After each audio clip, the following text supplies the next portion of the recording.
Hello, everyone, and welcome again to Cinema Rogues. I'm your host, Andrew, and with me, as always, is co-host Guy. Hey! Hi, Guy. How's it going?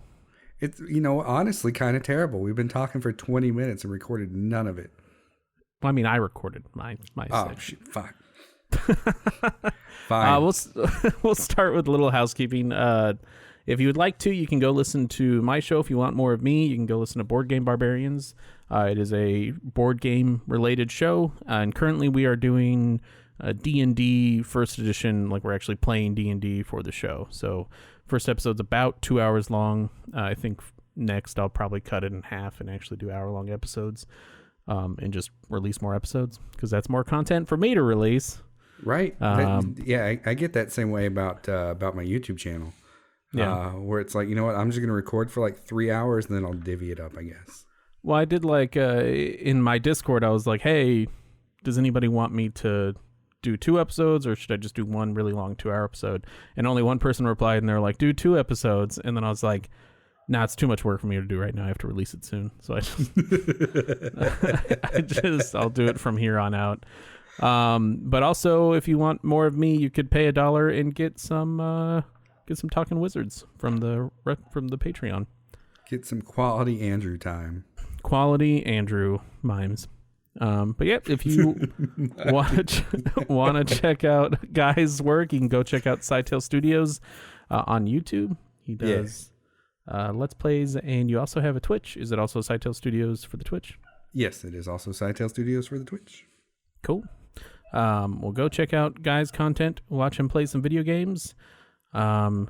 And then also go check out Retro Warriors if you haven't been listening to them somehow and also found us. It's all that self-promotion I do on Facebook. Yeah. We have like at least one person, right? Right. But yeah, so I guess we'll get into what are some movies that we've been watching outside of the topic.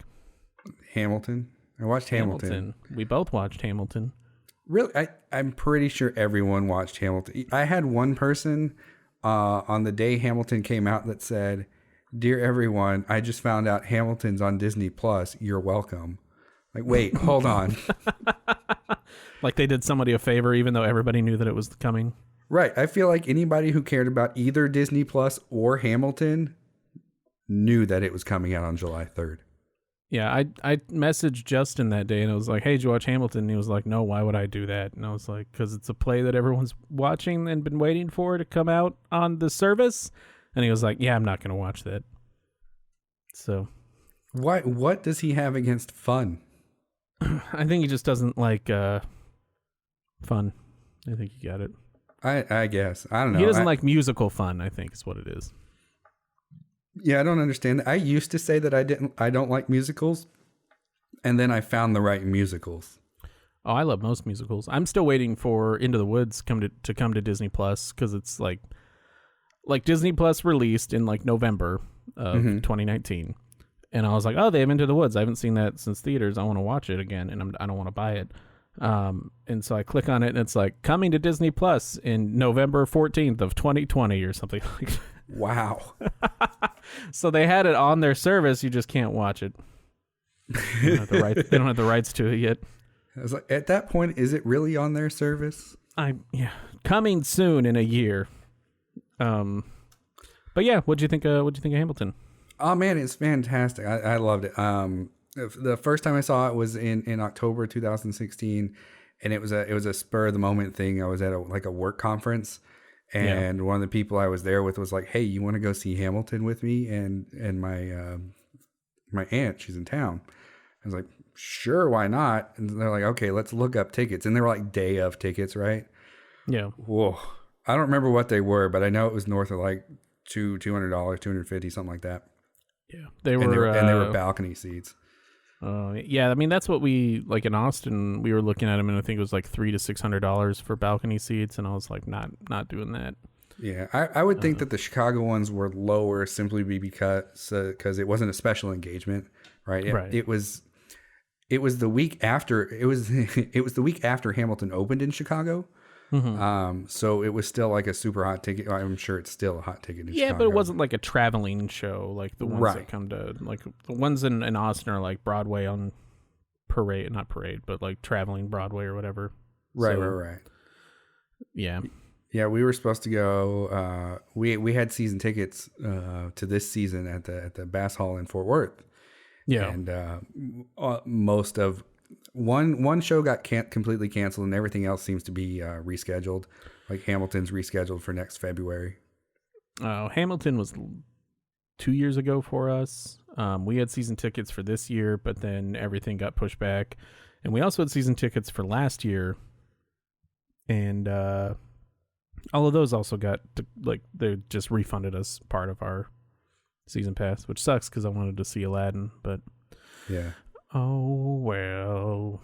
Yeah. But no, it was really good. It was, they were, you're really able to tell what the actors are doing and the emotions that they're portraying, which is hard to get, even if you're not even seeing it live, unless you were close, you're not going to get that experience. Right.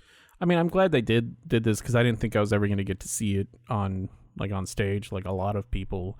Because even when we went to we did like a trip to New York where we just went for like 3 days, and we did, both my wife and I did the Hamilton lottery. So in New York, there's a thing you can sign up for to just get free Hamilton tickets if they pull your name out of a hat, basically. Nice. And they did the same thing when it was in Austin too. So we were doing that like every day. My wife was doing it. But otherwise, tickets to Hamilton like in New York were like $1,000, I think.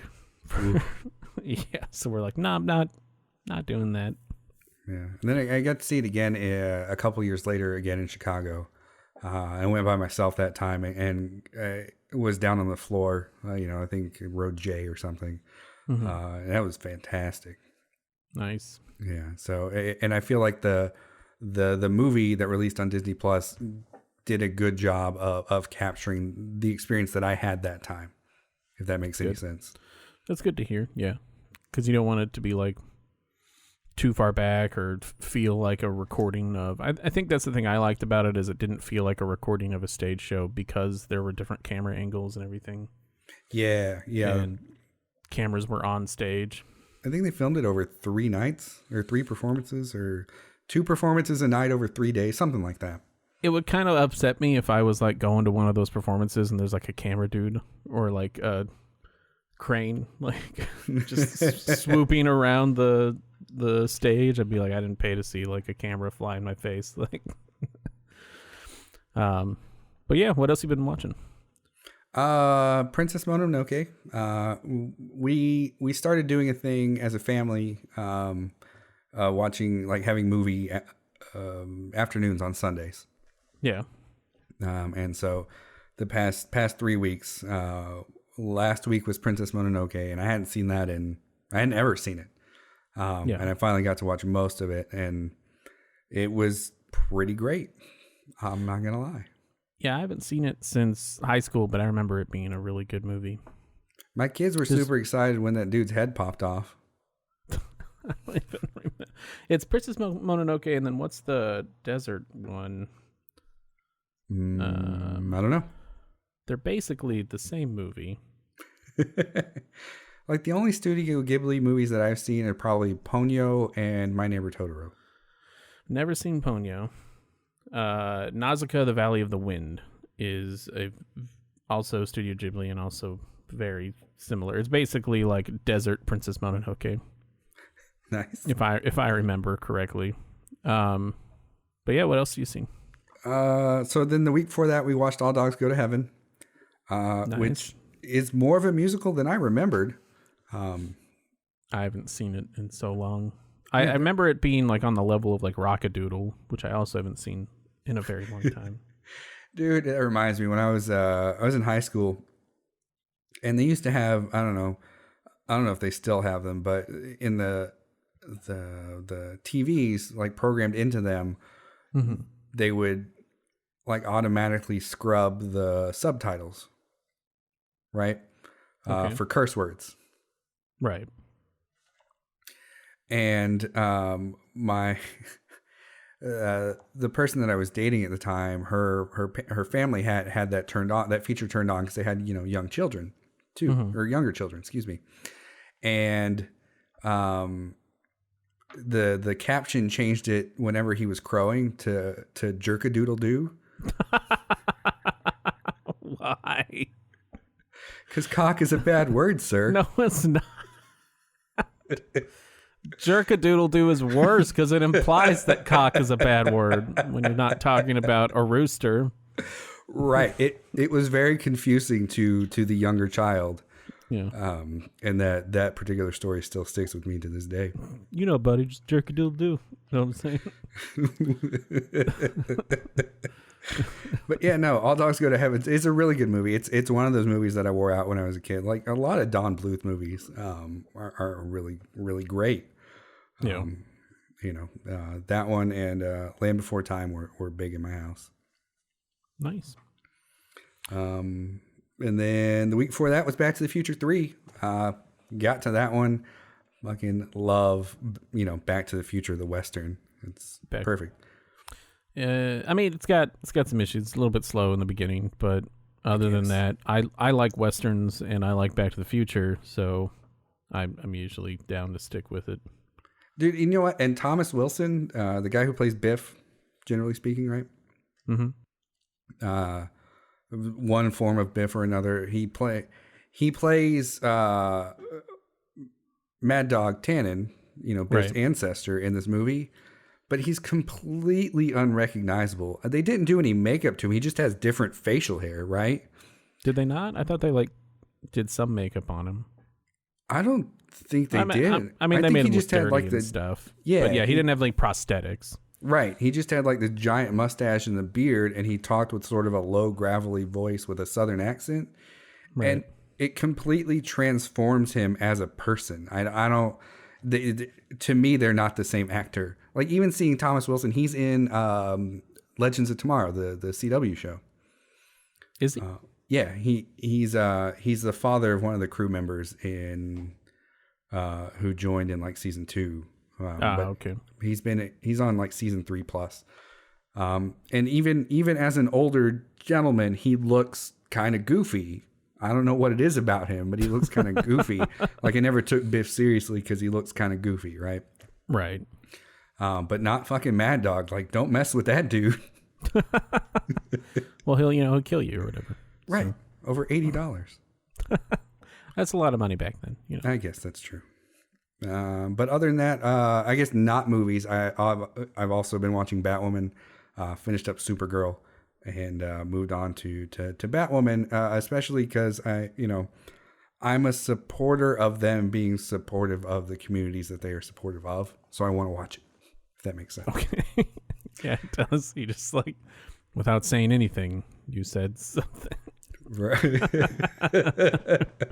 I mean, we'll talk about it more in a little bit. I'm not trying to veer away from it, but there is some news that's directly related to that inspired me to get into watching it. Yeah. Well, I guess I'll get into what I've been doing. I also watched Hamilton, like we discussed. We had a Harry Potter day where a friend of ours came over and we just kind of got day drunk and watched Harry Potter from 10 a.m. to 2 a.m. in the morning. Had some alcoholic butterbeer, which was delicious. Nice. Other than that, watched Split and Glass, the M. Night Shyamalan movies. Oh, right. I've seen Split. I keep meaning to watch Glass. How were they? Or how was Glass? Well, whatever. How were they? I think we liked Split more than we liked Glass. Glass was just really kind of slow the entire movie, which I guess is par for the course for Unbreakable was very slow the entire movie also. But yeah, I mean, we still liked it all. It just wasn't we watched Split and then we immediately watched Glass, and coming off of Split where it kind of builds throughout the entire movie, Glass it builds to something, but it builds to it slowly and continues to be slow throughout the whole thing. Yeah. I went back after watching Split. I went back and watched Unbreakable again. And I like it better than I did when it first came out. Having the perspective of what Unbreakable is, like a superhero origin story. Yeah.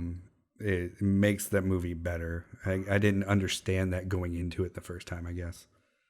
I mean, I didn't understand it the first time that I watched it going into it, but by the time I got like halfway through the movie, I was like, oh, this is like he's a superhero, like a real, quote unquote, real superhero, like not can't fly or anything, but can't like hurt him. I don't know if I mentioned it last show, but I watched Us. Jordan Peele's Us. Is that the one? Which one is that? It's That's not the, the. like, It's not Get Out or whatever. No, Get Out's the first one, and then he did Us. Us is the one where the lady's holding scissors on the cover, and it's like a family, and then like a doppelganger family comes. Yeah, that was a good one. I like that. Yeah, so we watched that, and liked it. It was really good. And then just randomly watched Django Unchained again. I think that might be my favorite Tarantino movie. I still haven't seen it. Haven't? Man. Have not. It is a very, very good movie. I want to check it out. I haven't seen that one. I haven't seen The Hateful Eight, and I haven't seen Once Upon a Time in Hollywood. Hateful Eight's good. Once Upon a Time in Hollywood is good, but I feel like it is a very slow build. But the payoff's kind of worth it, I guess. It's just quick payoff. But yeah, Django's really good. If you haven't seen it, it's just basically, I mean, you know what it's about, right? Not really. I know Leonardo DiCaprio's in it. It's about Jamie Foxx, who is a slave, basically given his freedom by Christoph Waltz, and then the two of them go about in kind of just they're bounty hunters, and they just murder slavers. Oh, okay. And other bounties that they're trying to get. So it's pretty great. Awesome. I'll probably check it out. Anyway, we'll get into the news, and I'll let you take it away. Awesome. I don't know how to start news when the first thing is Carl Reiner has died at the age of 98. That's how you start it.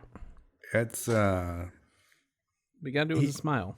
He had a nice long life, but it doesn't make it any less sad. Carl Reiner is such an influential person and had such a great career. It's a pretty large loss. Just don't do it like news people do, where they're like, 18 people died in a fire accident today. Next, puppies are getting together on the streets of New York. Like, oh man, I wrote this dude's name down and I have no idea how to pronounce it, but he died too. I'm gonna go for it. I'm gonna go Ennio. Right. Morricone. Sure. Are you looking it up? I am looking it up. It's Italian. Morricone. Morricone. All right. So anyway, Ennio Morricone, who is a composer, or was a composer, excuse me.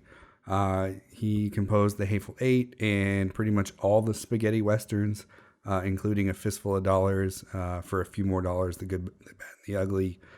All the Clint Eastwood movies. I forget what the name of that trilogy is. The Stranger Trilogy? And no. I looked it up. It's Ennio Morricone. Thank you. There you go. And so many other movies. He has been a prominent sound in Hollywood for many years. So that is also a large loss. Yeah, I mean, unfortunately, we don't really make spaghetti western music anymore. He did do The Hateful Eight, also kind of on topic for what we were talking about. I feel like he had to have done Django as well if he did Hateful Eight. He's done a lot of movies. It's basically Once Upon a Time in the West, like you said, Fistful of Dollars. He's done a lot of spaghetti westerns. He's also done a lot of non-western movies. So I definitely go check him out. I do, looking at all of his movies, I do love most of the music that he's done. I've seen a lot of these movies somehow, right? Except for all these Italian ones. Oh, The Mission. That's a great soundtrack. Like, I don't remember much about that movie other than what's his name who played Scar is in it. Mm-hmm. Oh, he did do Django Unchained. Cool. The bad guy from Die Hard 3. Okay. I think. Jeremy's Iron. And like, I don't know. It's a movie that they showed me in school, like in Spanish class or something. I think I've seen it as well. But I vividly remember the soundtrack from that movie. But yeah, go check out his music or his movies, because they are also good movies. If you haven't seen The Good, the Bad, and the Ugly, A Fistful of Dollars, Once Upon a Time in the West, those are basically like classic westerns that probably, if you're into westerns, you should watch. In other news, CW has found their replacement Batwoman. They have tapped Javicia Leslie to play Batwoman, replacing Ruby Rose, and she said in a statement, "I'm extremely proud to be the first black actress to play the iconic role of Batwoman on television, and as a bisexual woman, I am honored to join this groundbreaking show, which has been such a trailblazer for the LGBTQ plus community."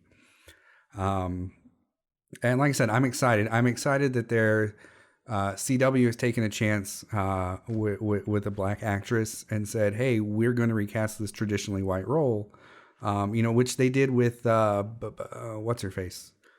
I mean, they said they weren't gonna. It's not gonna be the same. Like, it's not Kate.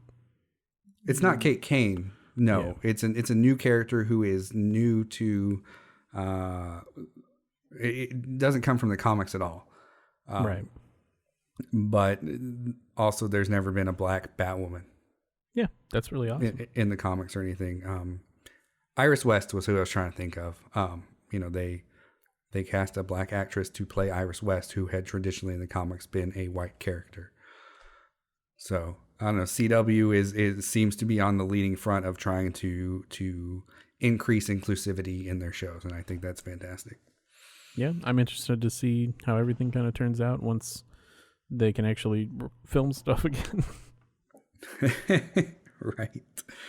And then in other news, Matt Reeves is selected to create the Batman show for HBO Max.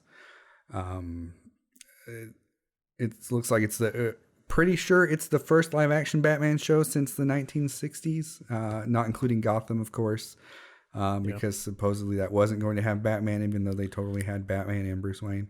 They had Bruce Wayne as a kid, and then like at the very, as far as I know, like the end of the show, like he puts on the suit or whatever, but it's not. I never considered Gotham a Batman show. Yeah, for sure. Because it's like a Batman villain show, I guess.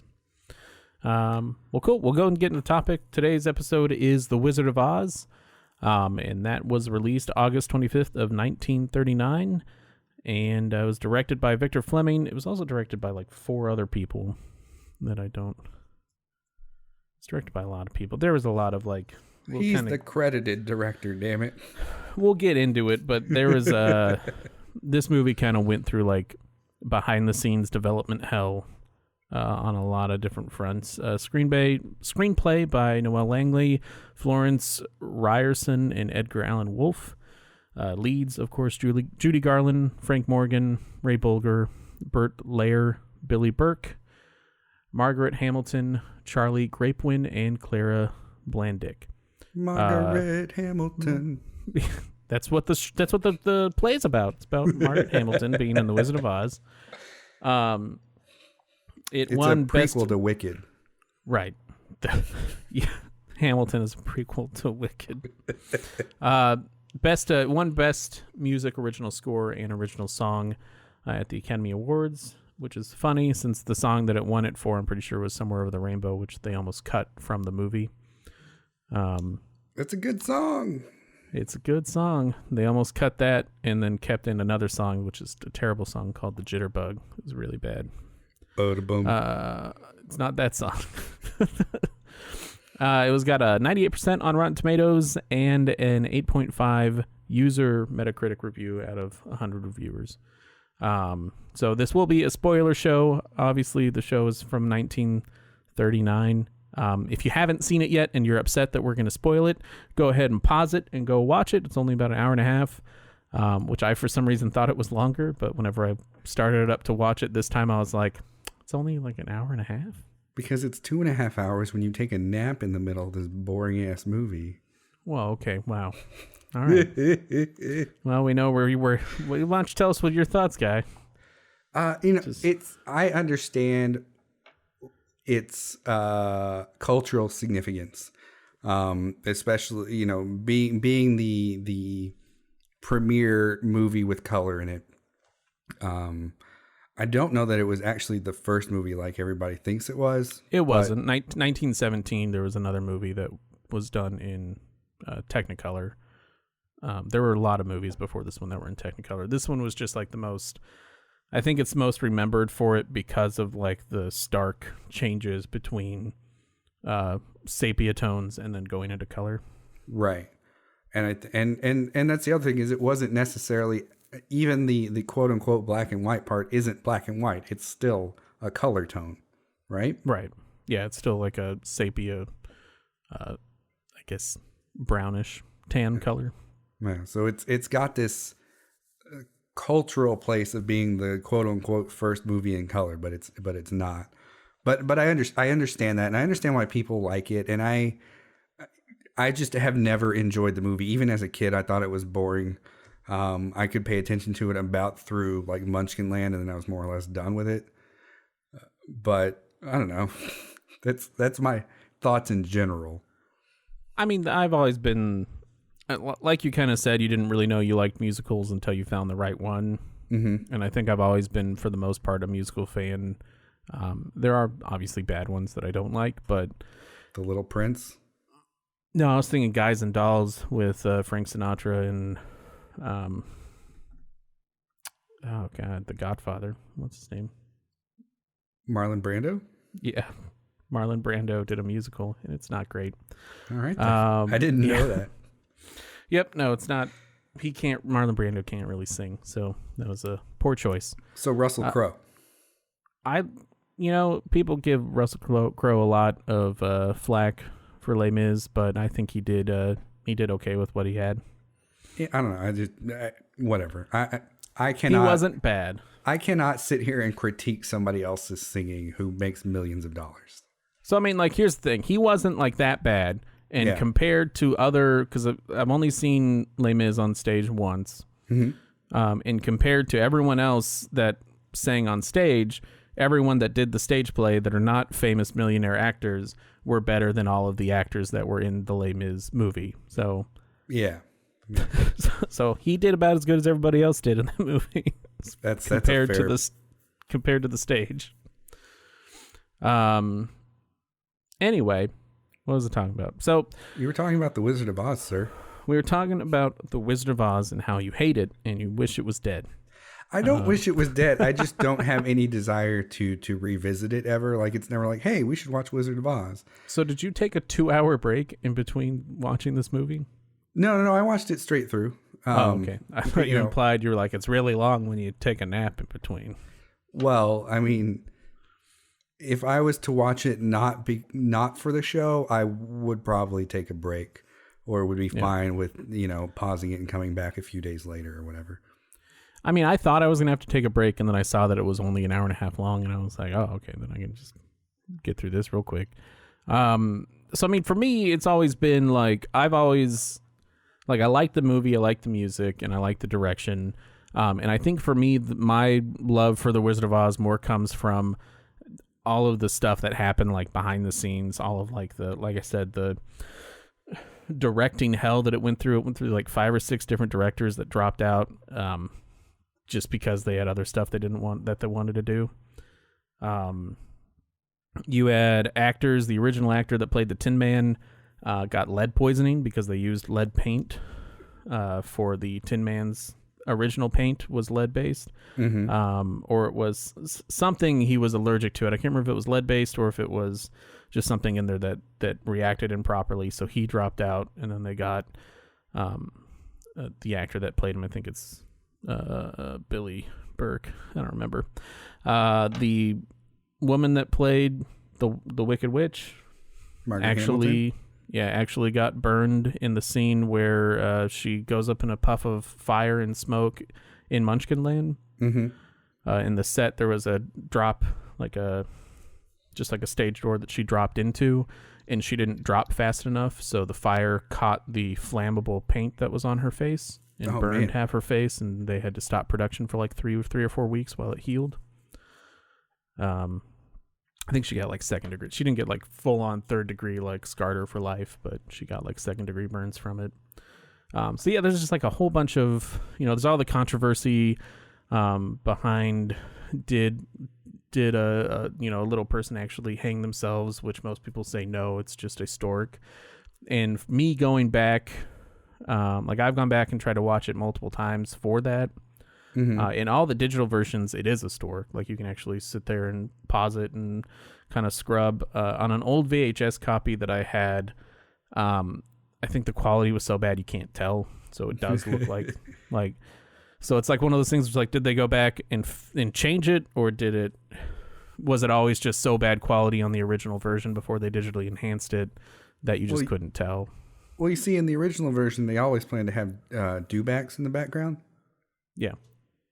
So, but yeah, I mean, the thing that I've always liked is like the backgrounds, like still to this day, the backgrounds for the Wizard of Oz, the painted backgrounds are some of the best that I've ever seen in any movie, even when they sometimes occasionally will do it nowadays. Though nowadays, if they do a painted background, it's stylized.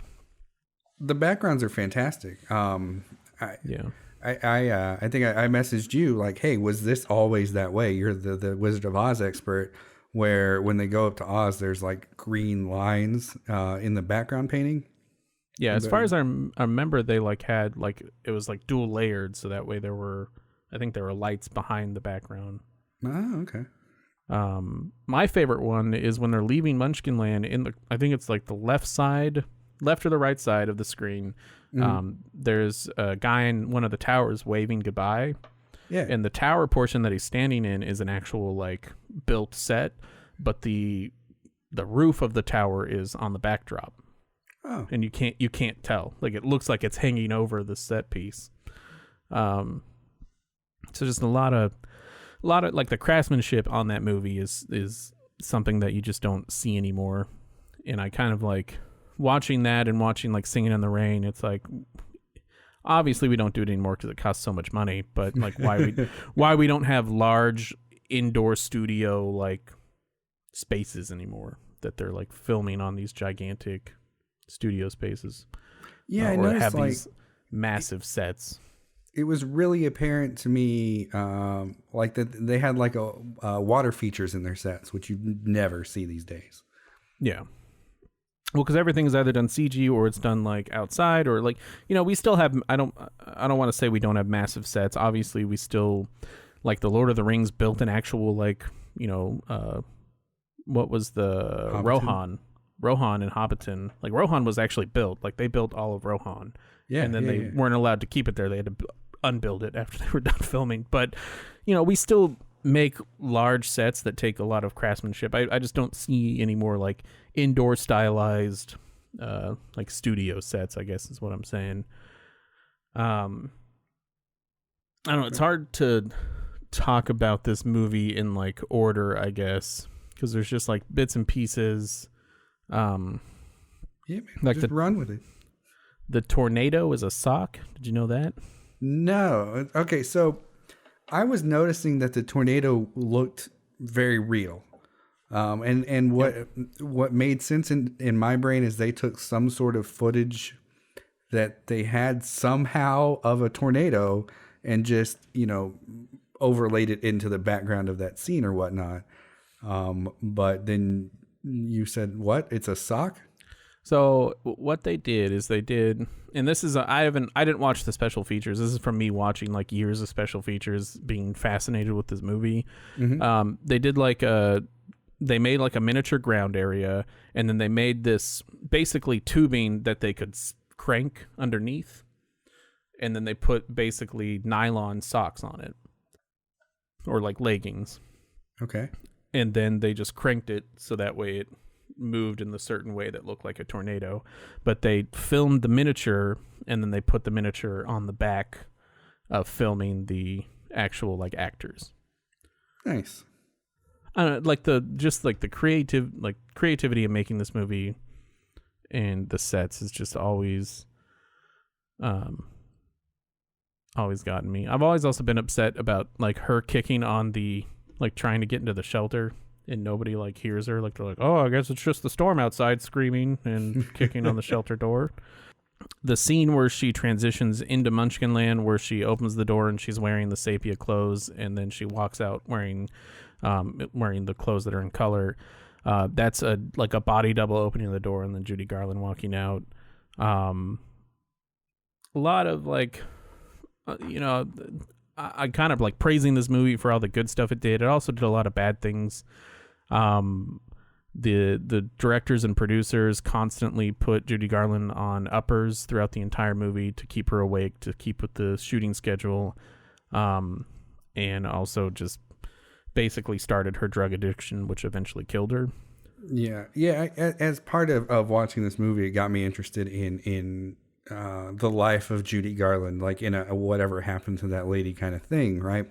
And in my head, I get her confused with Shirley Temple Black, who went on to become either a representative or a senator, or an ambassador or some such. Okay.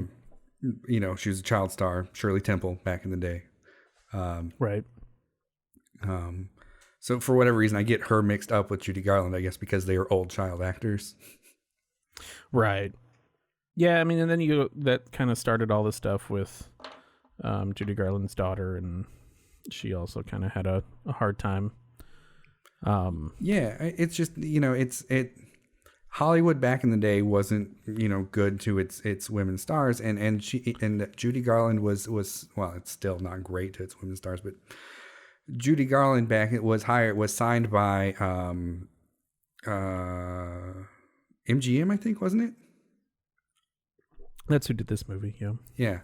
And one of the either G or M, Goldwyn or Mayer, was always putting pressure on her to, either be thinner or telling her that she was unattractive.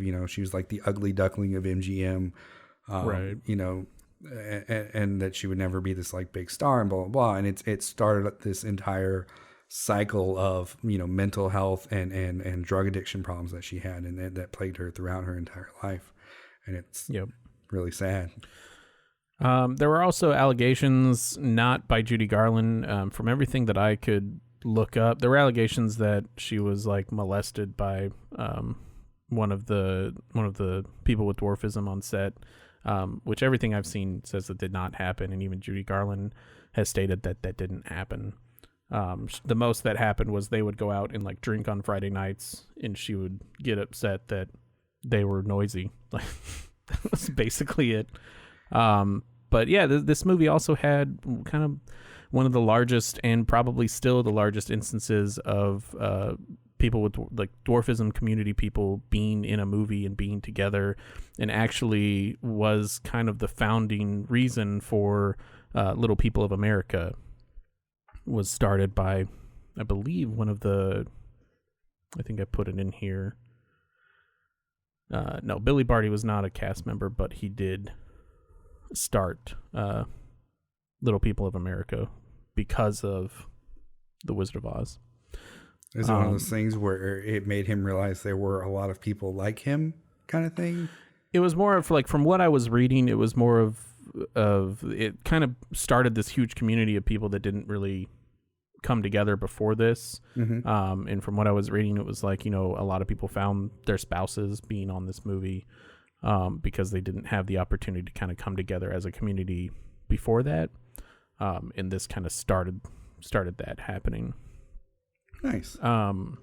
Getting back into some of like the music and everything, The Scarecrow has a much longer song in the unedited version, and it's actually a lot better. He's got a more impressive dance. I was always, as a kid, a big fan of the Scarecrow over everyone else. When I was in 5th grade, I was in the the smart kids class. At our school, it was called Alps. We get it. You're smart. All right. I know. It's humble brag time. Okay. When I was a kid and super smart, by the way. I mean, it may have been 4th grade. It's either 4th or 5th grade, but I know but either way, one of the things that we had to do was memorize the words to the Scarecrow's song. If I only had a brain. Yeah. I have subsequently forgotten most of it, but I like to pretend that I know it. Yeah. But every time I hear it again, I'm like, oh, right. I remember like 2 of these lines. Yeah. Flashbacks Right. hit you. Frank Morgan doing a really good job, character actor. Just like the Wicked Witch was a very large character actor. There weren't really a whole lot at the time, as far as I'm aware. Margaret Hamilton.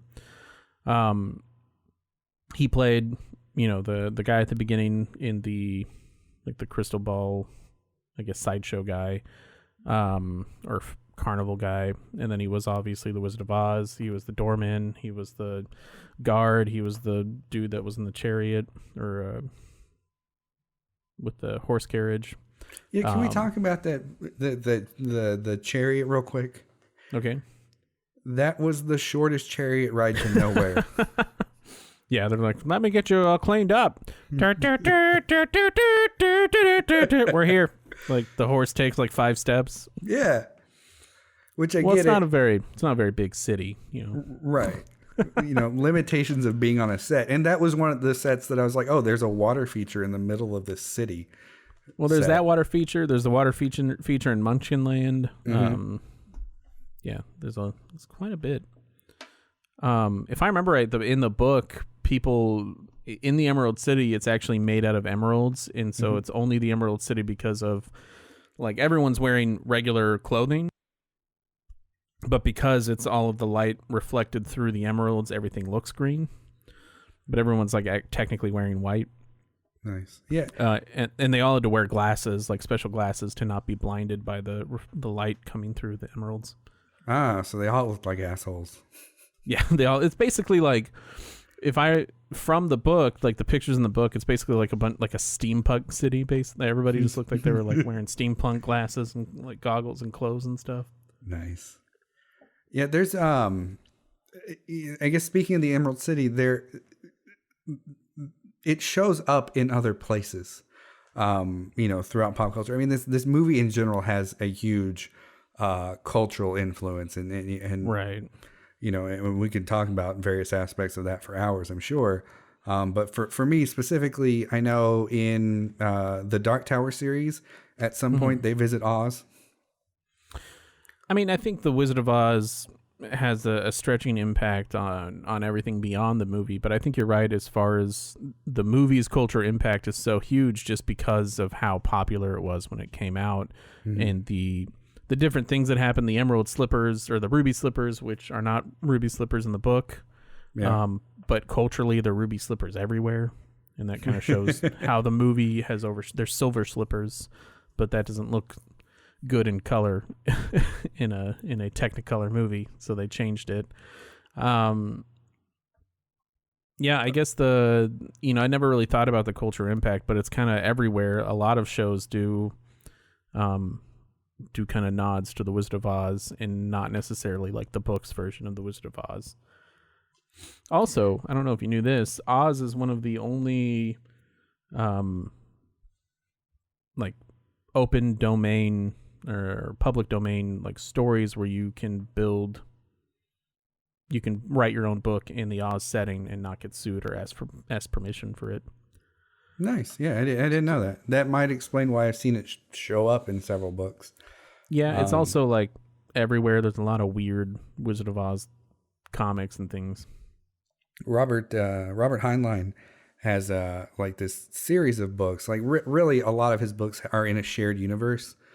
Right. But in one of those books, in that shared universe, one of the characters invents a machine that can travel to different universes. Right. Okay. And one of the universes that they travel to in that is Oz. Yeah. And so you run into like TikTok and stuff from the book. Yeah.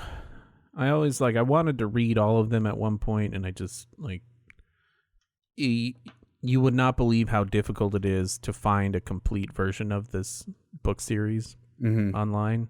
Because even the ones that are like all the Wizard of Oz books, if you look in the reviews, they're like people that are like, actually, it's missing like page 35 in this book, and it's missing like this chapter is gone in this other book, and it's like, why can't we just get like a complete book?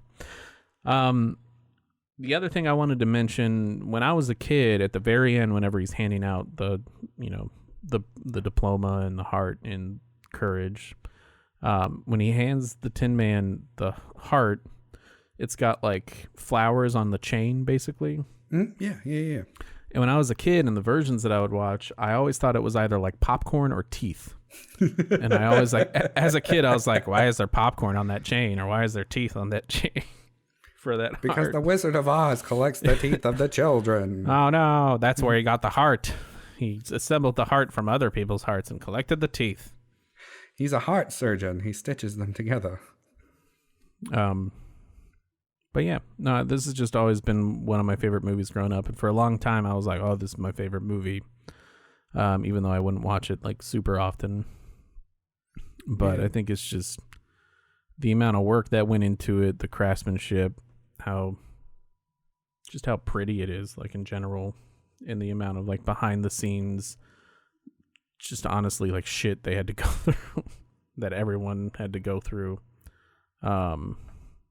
It's just kind of like fascinating that the really a product of its time for the studio model that they had back then. Yeah, for sure. I have a hard time picking on it because it is such a it's an old movie, but it's also such a culturally significant one that it's as much as I want to nitpick on it because like it's dumb that it ended because she randomly threw a bucket of water to on the witch, and that happened to be her weakness, right? But that's whatever. That's part of the movie, and that's part of the like, why would she keep water there? Yeah, why would she keep water there? And if that hadn't happened, would Dorothy have, just died, basically?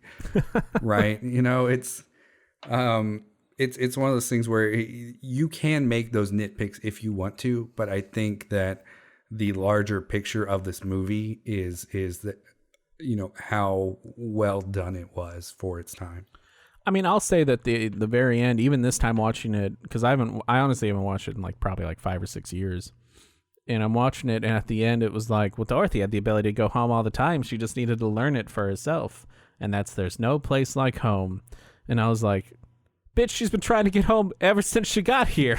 Like, that's what she's wanted to do. Yeah, she was like, I would like to go home, please. Well, you can't go home yet. You got these ruby slippers. Like, best go see that wizard. Yeah, right? I'm like, no, she wanted to go home from the get-go. You could have just told her, is there any place like home? And she'd go, no, there's no place like home.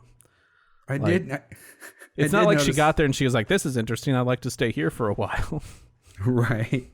She's just immediately horrified that A, she's not in Kansas, and B, she killed a woman. Right. She's like, I just murdered someone with a house. It's not my fault. I'd like to go home, please. Nope, you have to go by yourself. See you later. Go ahead and follow this yellow brick road that almost immediately forks. Yep. And you have to ask the Scarecrow for help.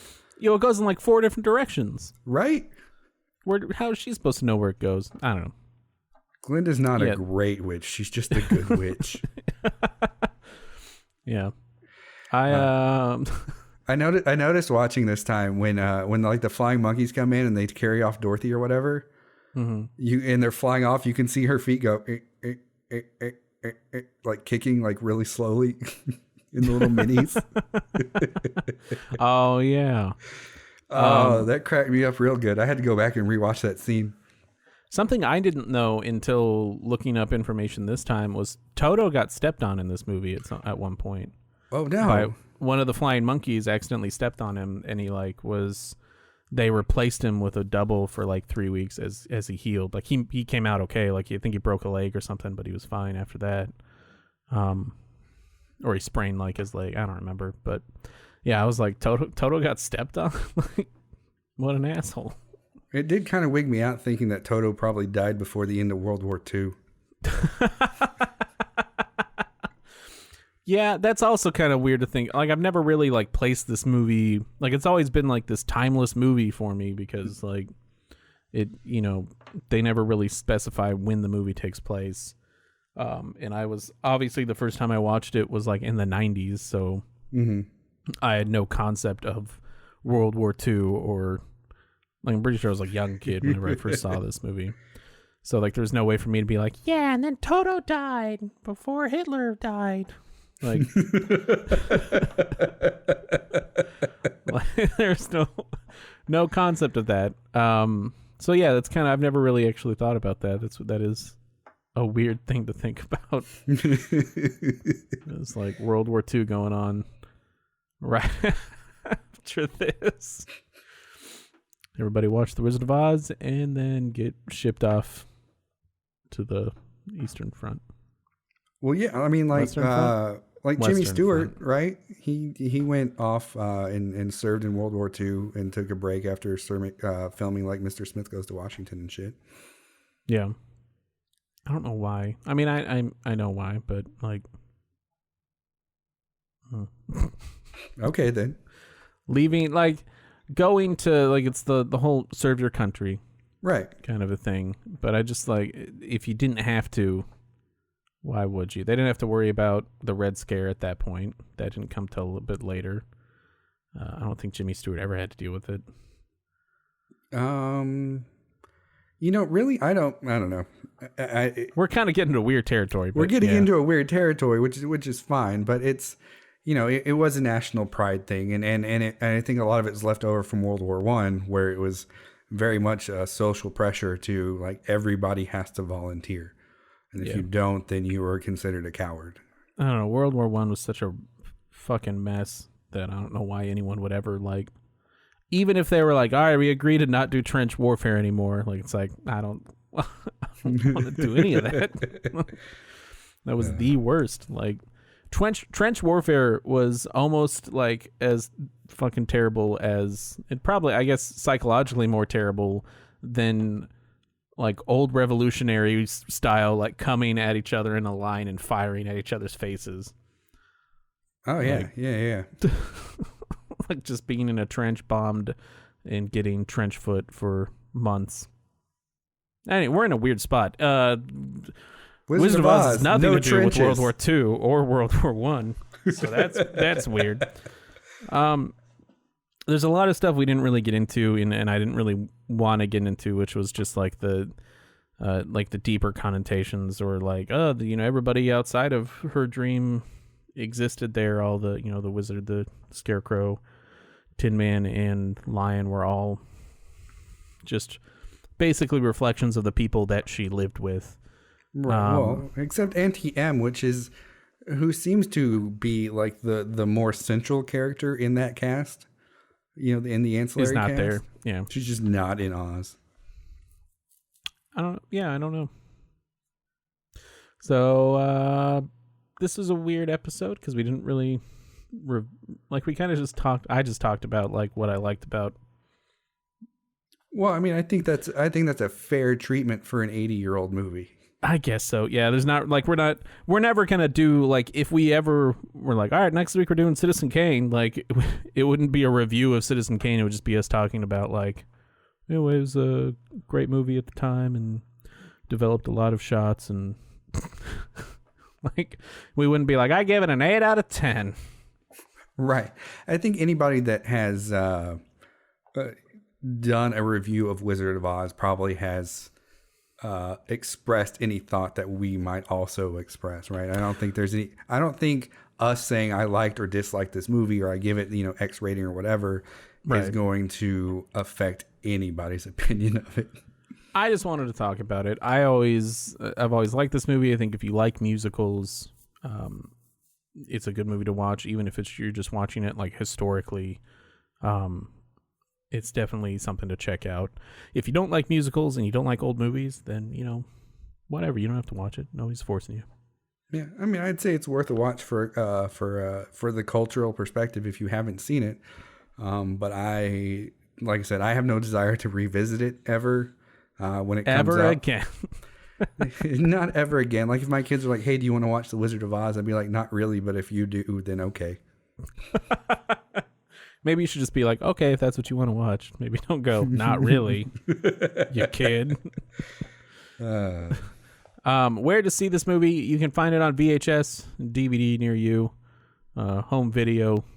It's also available digitally. There's an HD version for some reason. I don't know how HD it is. I just watched it on the SD version and it looked great. So it's on HBO Max. Is it? Yep, that's where I watched it. Oh, my wife owns it, so I just watched it on her iTunes account. Nice. Weird. All right. Well, next time we are going to watch Palm Springs, the new Hulu and Andy Samberg Lonely Island production. Yeah, man, I'm excited about that one.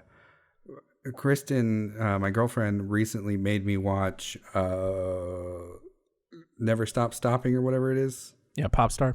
Popstar, yeah. It's a great movie. And that is a great movie, and it still kills me, makes me chuckle whenever whenever I think about that fucking hat. And it's just light comes out of it. You've seen Hot Rod, haven't you? Bits and pieces of it. Oh my god. You don't watch Hot Rod. It's a very underrated movie. Anyway, that's the first Lonely Island film. Yeah. The most prominent thing for me from Hot Rod is the meme, the Cool Beans meme. To be honest. Yeah. There's a lot of God. That movie is just so good. I watch that movie probably like once a year. Anyway, not to spoil anything, I did already watch Palm Springs before we recorded this, and the one thing I do have to say is Lonely Island Pictures is the same font and design as Sony Pictures. And when my wife saw it, she was like, "How did they get away with that? How did they not get sued by Sony like immediately?" So I don't know. We'll talk about it more next time on Dragon Cinema Rogues Z. Gross. All